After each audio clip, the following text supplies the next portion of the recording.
くないね。勝利は分かってたわ。ぷよぷよテトリス。 Hello and welcome to our final tutorial. Before we begin, I would like to apologize for the late upload.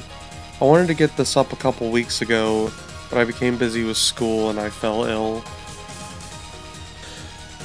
Generally, when it comes to Fusion, the only thing that matters is a big chain, and that usually is the case for all matches.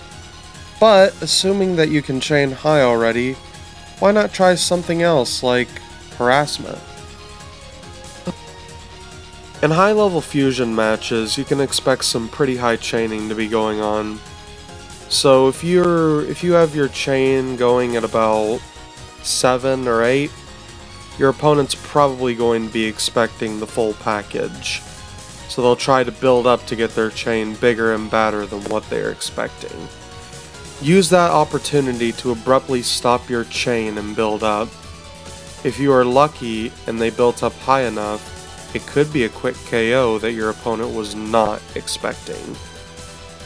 Beware that Fusion also has margin time, so if your match has been going on for a while, you can send a short chain with a lot of power.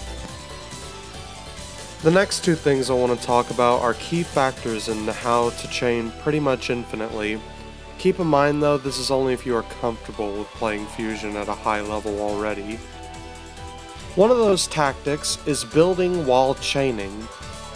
This can be done in multiple ways.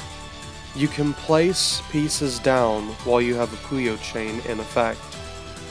During this chain, I am still able to place pieces.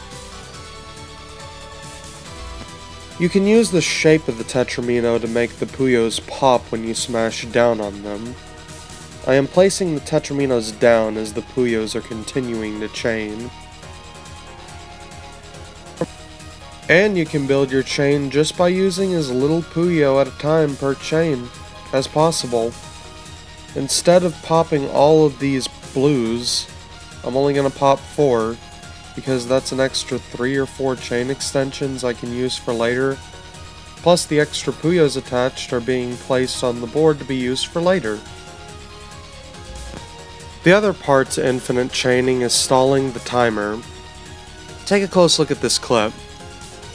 How's my chain not expired yet? Well, it's a little complicated, so bear with me. We're going to take a look at this thing in slow motion.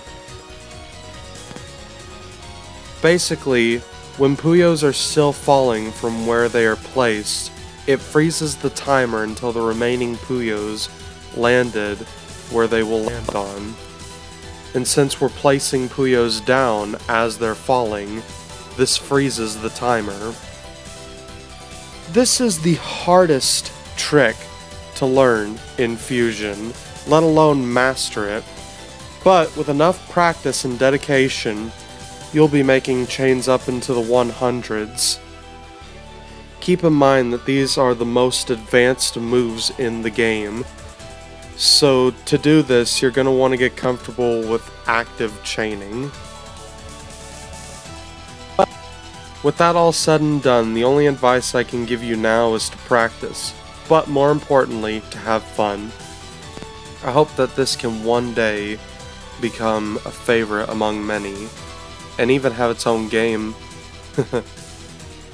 With that being said though, this brings a close to the final Fusion tutorial. I apologize for all the garbage in my throat that you heard. I hope you have learned much though, and had fun along the way. Maybe you can even join us in some of our tournaments held in our Discord server. This is Sir Butsalot, signing out.